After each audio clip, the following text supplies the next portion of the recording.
Et il y a plusieurs textes dans l'Ancien Testament, comme dans le Nouveau Testament, n'est-ce pas, qui mettent en lumière le fait que le Saint-Esprit parle. Et s'il parle, c'est pour plusieurs raisons, peut-être pour orienter, pour éclairer, pour révéler la pensée, la volonté de Dieu, pour consoler, et on peut continuer la liste. Le Saint-Esprit parle pour plusieurs raisons. Mais nous savons qu'il n'y avait pas vraiment de relation entre juifs et non-juifs. De manière particulière, les juifs n'entraient pas dans des maisons des païens. Dans la maison des non-juifs, non. Et Pierre, en tant qu'un vrai juif, ne pouvait accepter se rendre chez Corneille. Jamais.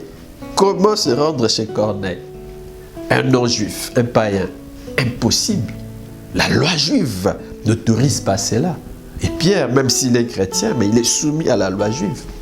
Jusque-là, il y a encore des barrières. Des barrières.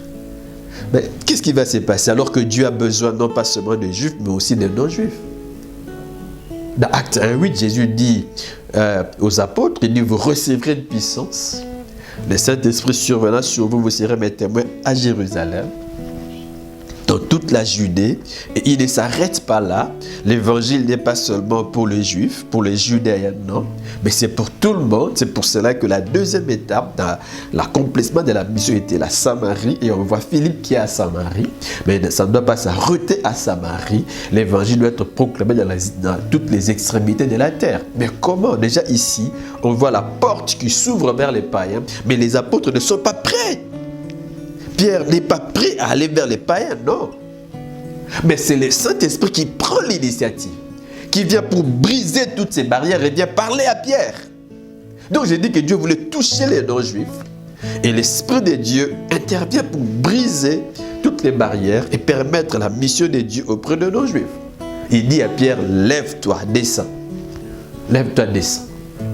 Au départ, il ne comprenait pas bien pourquoi, que dois-je aller faire chez Corneille. C'est lorsqu'il arrive chez Corneille, avec ce qu'il a vu en vision, les paroles qu'il a reçues de l'Esprit, c'est alors qu'il va dire, je reconnais que Dieu ne fait exception de personne. Dieu ne choisit pas. Dieu aime tous les hommes. Dieu aime toutes les races parce qu'il veut être le Dieu de toutes les races.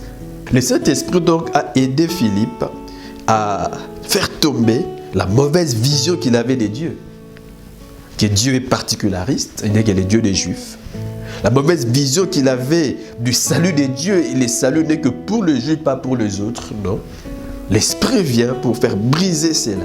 C'était donc important que Pierre se laisse diriger par l'Esprit pour que la porte s'ouvre pour les païens et pour que lui-même, les voiles tombent, que les préjugés culturels, les préjugés raciaux tombent, pour que les barrières raciales tombent et sa façon de penser a changé. Vous voyez que l'Esprit de Dieu agit même dans notre conception de Dieu ou des autres.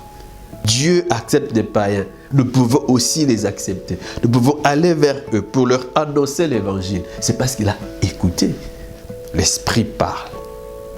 Lorsque l'on obéit à la voix de l'Esprit, eh bien, les desseins de Dieu par nous s'accomplissent librement. Librement. Et écouter l'Esprit nous évite vraiment des erreurs. Retenons que Dieu parle. Apprenons à l'écouter. En apprenant à l'écouter, notre vie quotidienne est influencée ou sera influencée. Nous avons vu comment Philippe est influencé par l'Esprit. Pierre, l'église d'Antioche, influencée par l'Esprit. Écouter la voix de l'Esprit influence notre vie quotidienne. Notre vie quotidienne. En tout cas, que Dieu nous aide à l'écouter et notre vie va changer. Notre vie sera positivement influencée. Nous en retirerons un bénéfice et pour nous, et pour nos familles, et pour la communauté chrétienne. Que Dieu nous bénisse et bon dimanche à tous. Merci.